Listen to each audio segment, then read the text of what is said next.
I get asked all the time, what is the most reliable or budget-friendly vehicle someone could purchase in 2026? And while there's plenty of vehicles available under the $5,000 price range, from the point of view of a mechanic and a shop owner, my answers are certainly going to be different than that of the average person. So today, I'm coming to you with a video going over 4 different options for different vehicles that you can acquire this year for $5,000 or less that are, relative to their price, pretty reliable. And we'll go over each set of options and why I think that's a good choice. The first set is going to be half-ton trucks and SUVs for people who need to do work or have perhaps bigger families.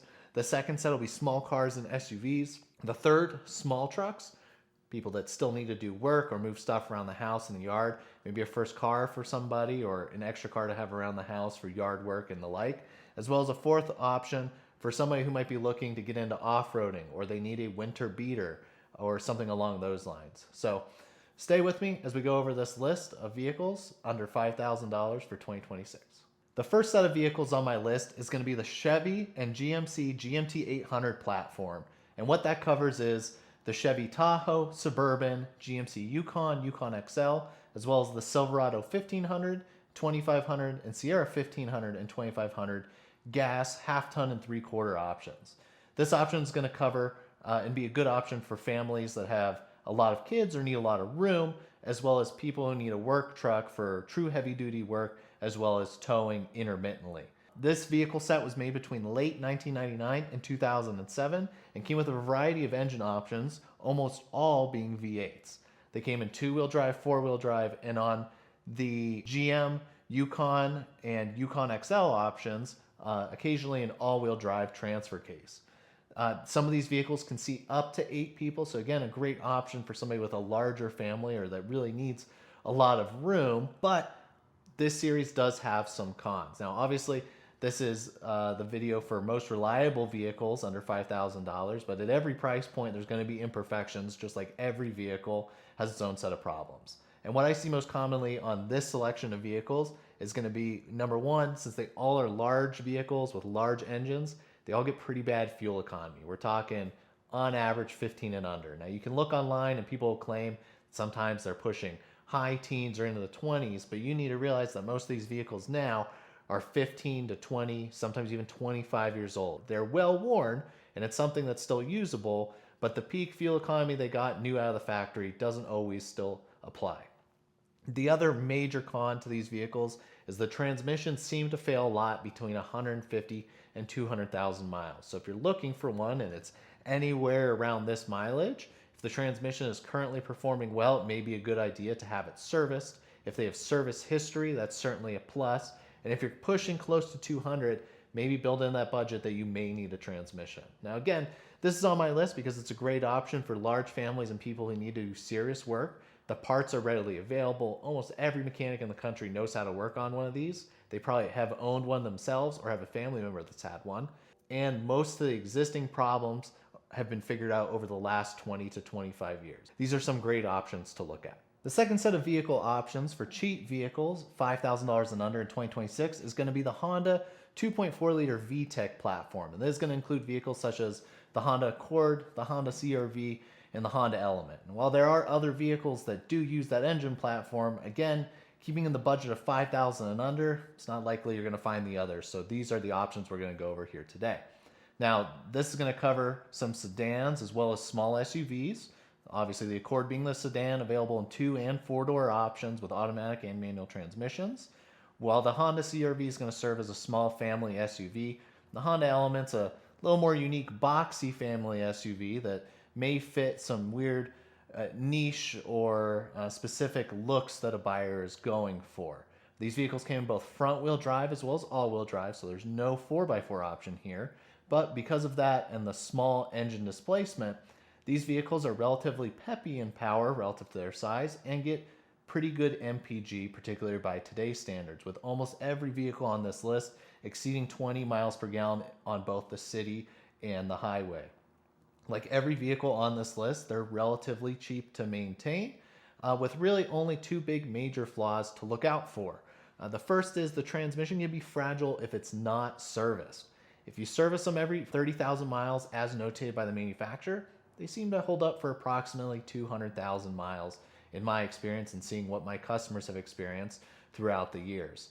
If they're not serviced as frequently, I've seen them fail as early as 120,000 miles. Again, like everything else, make sure to do your due diligence, see if the owner has service manuals, and on all these vehicles, they are equipped with a dipstick, so you could remove that dipstick and check the fluid, which should be a bright red fluid. Other than that, the only other major issue that these really had was oil burning on late 2000s to early 2010 models. There's no super efficient way or a super effective way to check this, but even if you do end up with one that you find is burning a lot of oil, consistent and regular oil changes of conventional oil every 3,000 miles is probably going to keep you going. It's going to be hard to find a perfect vehicle at under $5,000, so we're trying to work with what we have for something that is the most reliable and efficient expenditure of money. Now, I'm sure I have a million people screaming on the other side of the screen about Toyota's vehicles or older Honda products, but a lot of those options are going to utilize a timing bell, which is quite an expensive service, and most vehicles being sold under the $5,000 price point are probably going to need that service. So we're trying to stay away from vehicles that could potentially need regular, expensive routine maintenance upon purchase. All these vehicles do seat 4 to 5 people, and again, they're very, very good on fuel. If well taken care of, the transmission seems to last about 200,000 miles, and the engine seemed to top out somewhere in the 250,000 mile range. So you use that information when selecting one relative to its mileage, and like everything else, make sure to have it inspected by a licensed and trusted mechanic to make sure you're not buying a lemon. The third vehicle that I would recommend for a cheap vehicle under $5,000 in 2026 is going to be the Ford Ranger with the 2.3 liter 4-cylinder. Now I can already hear the Toyota boys on the other side of the screen, but again, these are vehicles commonly found under $5,000. I'm not saying the Tacoma isn't reliable, but it's damn sure not cheap, which is why we've selected this specific variant of the Ford Ranger.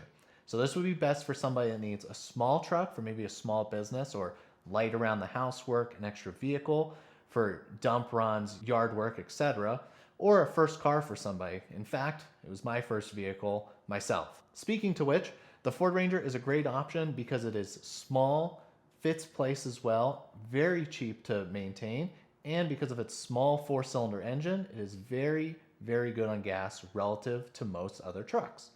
With most variants of the Ranger being rated about 20 in the city and 25 to 28 miles per gallon on the highway, depending on year and transmission configuration. Now, most of these trucks come with a bench seat in the front that seat 3 people technically, but it's 2 small seats and 1 very narrow middle seat, and some even have an extended cab option with up to 2 sideways sitting jump seats, increasing that number to 5. But realistically, 2 is what's going to be comfortable for this truck. It's certainly not something that you want to haul around your family in every day, especially if your family's any larger than a 6-year-old for those rear jump seats. Every variant is going to come in rear-wheel drive. I believe the 4x4 options ended in 1995, and the bed length is almost always going to be 6 feet, with very, very few 7-foot beds ever being made. Now, this vehicle with this engine option was certainly made longer than 1996 to 2011. The reason I suggest this is 1996 is when the OBD2 standard began, which makes it easier for you and other mechanics to diagnose and repair the vehicle, helping to keep repair costs low. But 2001 to 2011 is certainly going to be the preferred years as we look at the cons list for this vehicle.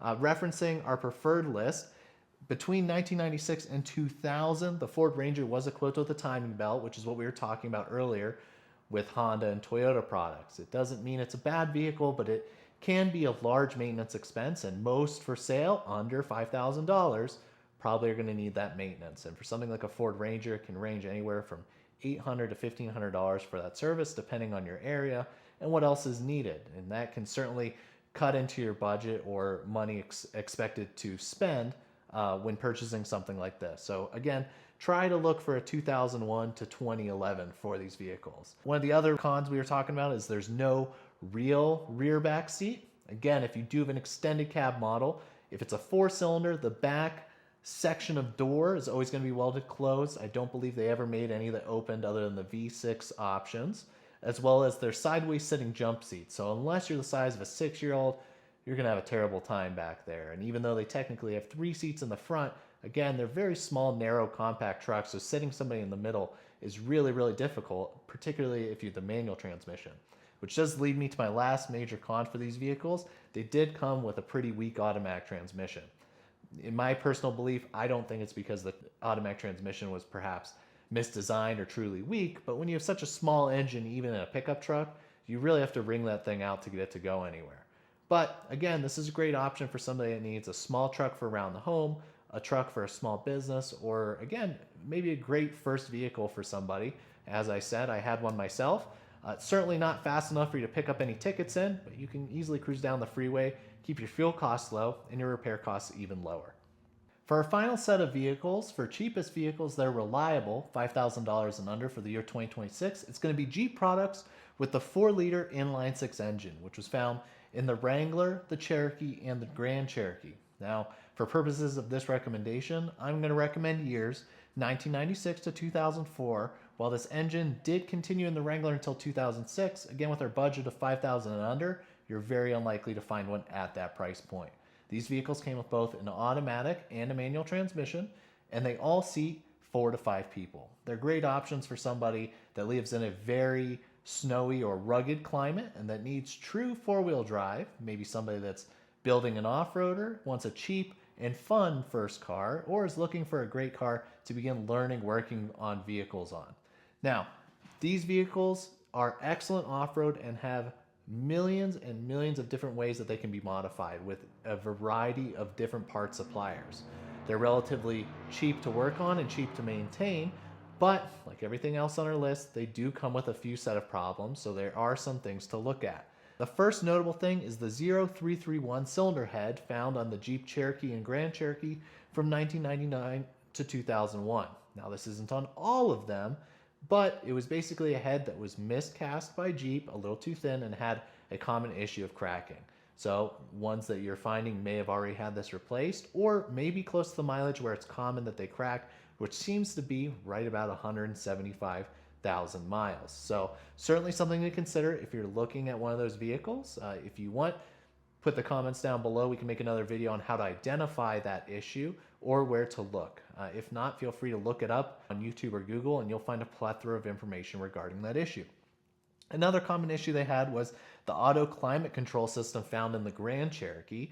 Now in the Grand Cherokees, particularly 1999 to 2004, you'll find 2 versions of the climate control. Inside the center stack, you'll either have digital buttons that say things such as auto and digital numbers to adjust your climate, heating, and cooling settings, or you'll have an old traditional knob that swings the left and the right with blue and red to indicate cold and heat. The one you want is the old knobs. The automatic climate control system tends to have a lot of issues with blend doors that are in terrible spots to repair should they fail. And it's not so much a should they fail, but when they fail. We do have a lot of these come in every winter as the area we're in can get quite snowy and we're surrounded by a lot of mountain and skiing areas. And unfortunately, the cost to repair some of these blend doors is well over $1,000 as the entire dash needs removed from the vehicle. In addition to that, when it fails, the way it fails is the heat only gets blown onto the windshield, which is good enough that you can drive through winter, but for most people, they prefer not to see their breath the entire drive throughout the winter. An issue across all of these models, it's what's referred to as death wobble or the Jeep death wobble. And all this issue is worn out front suspension components. Now, when you test drive the vehicle, it should be relatively easy to identify whether or not it has this condition. Bring the vehicle up to highway speed, 60, 65, 70 miles an hour, and try and find a bump or crack in the freeway. Now, I would certainly start at a slower speed, 55, to see if the death wobble occurs, but what would happen if it has this condition is when hitting a bump or imperfection in the road, the steering wheel is going to shake violently back and forth. The cost of repair can really vary, but can certainly be over $1,000 if it is a super worn system. But again, pretty easy to determine if it has it at the point of purchase. Now, of course, you're buying a vehicle that's $5,000 and under, everything's going to be worn, and death wobble may occur during your course of ownership. So keep the stuff maintained, learn to work on the vehicle, or have it inspected by a trusted mechanic before purchase so you know relatively how much more life you have in those systems. I, for the most part, would not recommend buying a Jeep that already has existing death wobble when you're purchasing it, as different aftermarket modifications and such can make it difficult to diagnose the true cost of repairing that issue. Further things to look out for is the Cherokee and Grand Cherokee, and if I'm correct, the Wrangler all did have rear-wheel drive options. And if you're truly looking for an off-roader with 4x4, make sure to check that it has a transfer case shifter, as the rear-wheel drive models are usually suspiciously cheap. In addition to that, the Cherokee, particularly from 99 to 2001, did have electrical issues and quirks. They are well documented and can usually be relatively easily repaired, but it is something to look for. Another thing to watch out for is the 2.5 liter four-cylinder that's found in Cherokee and Wrangler options. And again, you might be looking for Wranglers and can't find one in your price point. This is certainly the hardest one to get at $5,000 and under. But if you see one that comes up under $5,000 or a suspiciously cheap Cherokee, ask if it has the 4-liter inline 6 or the 2.5 liter four-cylinder. It is another great motor, however, it is very, very, very low on power. And most of them fail unexpectedly and prematurely because, similar to the automatic transmission on the Ford Ranger, you just have to wring them out to get the thing to get up and go and keep it at highway speed. So for simplicity's sake, stick to the 4-liter inline 6. And finally, the Wrangler's automatic transmission, most notably the 3-speed, is known for just about everything other than reliability. And just like on the Ford Ranger, due to the low number of speeds, the thing really gets wrung out and run hard trying to keep the Wrangler at speed. So that might certainly be something to avoid. But other than that, overall, very, very good vehicles. The automatic transmissions can last 150 to 200,000 miles, with the engines lasting in excess of 300,000 miles. We actually have quite a few vehicles within our customer fleet that utilize this motor with over 300,000 miles, and some of them are relatively poor condition. For the most part, the 4-liter, if you can keep oil in it and keep it from running out of oil, it'll continue to serve you well. So to review, the 4 vehicle types that we went over today are all great, relatively reliable options for budgets of $5,000 and under in the year 2026. But like everything, there's nuance to every discussion, argument, and vehicle purchase. So let's review just a few things before you start shopping. You will still have repairs on all these vehicles. They're old, 20, 25, 30 years old in some instances. The limitations of your budget are going to dictate how much repairs you need to pay after the purchase, but everyone's got a number and we need to work with that. So please don't go into this assuming that once you've purchased a vehicle for your maximum of $5,000 or $6,000, that it's not going to need any maintenance. That's a farce. All vehicles cost money to maintain. These are just ones relative to others in the marketplace that are a little easier to repair, cheaper to repair, and have more common and readily available parts. In addition to that, not are all created equal, as we went over with the Ford Ranger automatic transmission, the Jeep Wrangler automatic transmission, some of the Hondas from the late 2000s to early 2010s. Each of these vehicles have weird quirks. Not great automatic transmissions, oil burning issues on the case of the Chevys, transmissions that don't seem to last past 150 or 200,000 miles. So again, just because one's cheaper than another doesn't mean that the two are absolutely equal. Compare the years, mileage, number of owners, and maintenance schedule. And finally, and perhaps most importantly, make sure to get these vehicles inspected before purchasing and keep them maintained. Anything's a good deal until it's not. And unfortunately, a lot of people prey on those that don't have a lot of money or resources to do any better than what is available to them. And what I mean by that is, at the lower price point vehicles, there's a lot of dealers and individuals on Marketplace, used car dealerships, Craigslist that aren't always forthcoming about the issues of the vehicle. At the end of the day, everyone's selling the vehicle for a reason, and they might not be completely truthful about what that reason is. And in the case of used car dealers, they've owned the car for 2 weeks. They don't know a lot about it. So make sure to find a respected and trusted mechanic to have these vehicles inspected before you purchase them. Now, while an inspection may cost $150 to $200, it may save you the headache, trouble, and terrors of fixing multi-$1,000 issues on some of these vehicles. If you're not an automotive expert, I highly recommend visiting a trusted and reliable mechanic. In addition to that, if you do find something good, the mechanic gives you the sign off, says, hey, I think this might be the one for you, or hey, relative to your price point, this is a pretty good vehicle. make sure to keep it that way. If you're trying to make the vehicle last, you need to maintain it. Go over with the mechanic what maintenance it's going to need in the future or what maintenance it may need at the time of purchase, and make sure to stick to that maintenance schedule to get the most for your money at that price point. And with that being said, these are just my opinions on the best vehicles for $5,000 and under. If you have any advice, make sure to put it down in the comments so we can talk about those options as well, and perhaps make an additional video for additional other options. If you have questions, also put that information in the comments, and I'll help you best I can relative to the knowledge I have about these vehicles, the vehicles you're asking about, as well as relative to the cost that I can see throughout my customer base.